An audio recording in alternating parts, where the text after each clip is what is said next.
Ils ont quitté les plateaux de tournage, les stades de football, les studios et les entreprises pour la plupart, pour participer à l'acte 1 de la campagne citoyenne de nettoyage de la ville de Yaoundé ce 5 avril 2025.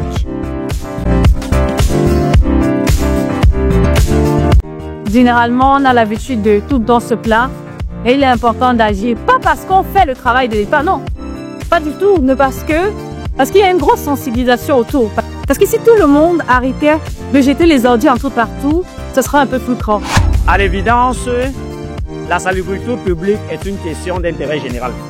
Étant promoteur d'une association depuis aujourd'hui 4 ans, j'ai jugé nécessaire de m'associer à cette initiative pour apporter notre contribution au rétablissement de la salubrité dans notre ville.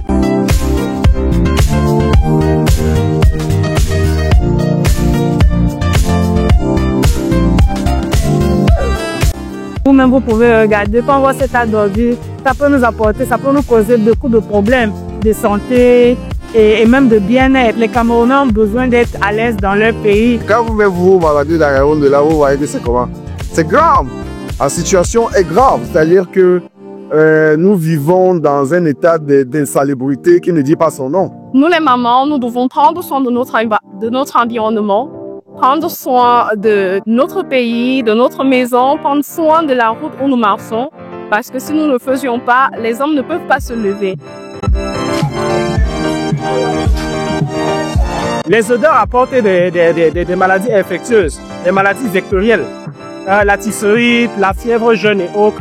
Donc du coup, nous, c'est notre façon également de mettre la pression pour que on pense à des méthodes et des politiques d'assainissement, comme le tri sélectif des ordures à la maison. On est sur le camion, on vient d'aller au deuxième site. Nous sommes derrière pour montrer qu'il y a possibilité de se réunir sur le terrain à travers autre chose que le football, à travers autre chose que la bière, à travers autre chose que le japa. C'est-à-dire qu'il n'y a pas une main derrière qui a financé cette activité. Et même s'il y avait eu des propositions de financement, on ne devait pas accepter parce que ce n'était pas ça l'objectif. L'objectif était que chacun sorte avec sa pelle, chacun sorte avec son cache-nez, sa brouette pour faire le travail ensemble. Non, honnêtement, je pense que la concrétisation, ça passe mal chacun d'entre nous. Tant qu'on peut, tant qu'on a la force, tant qu'on a la santé, on se réunit tous ensemble. Je sors de très loin, je sors de Santa Barbara, Carrefour Gotham. Pour ceux qui sont à Yaoundé, c'est carrément à l'autre bout de la ville. Le changement commence par l'action. Donc, on espère qu'à travers cette activité aujourd'hui, on montrera non seulement à nos gouvernants, mais aussi à la population de manière générale que voilà, on doit prendre au sérieux les questions environnementales.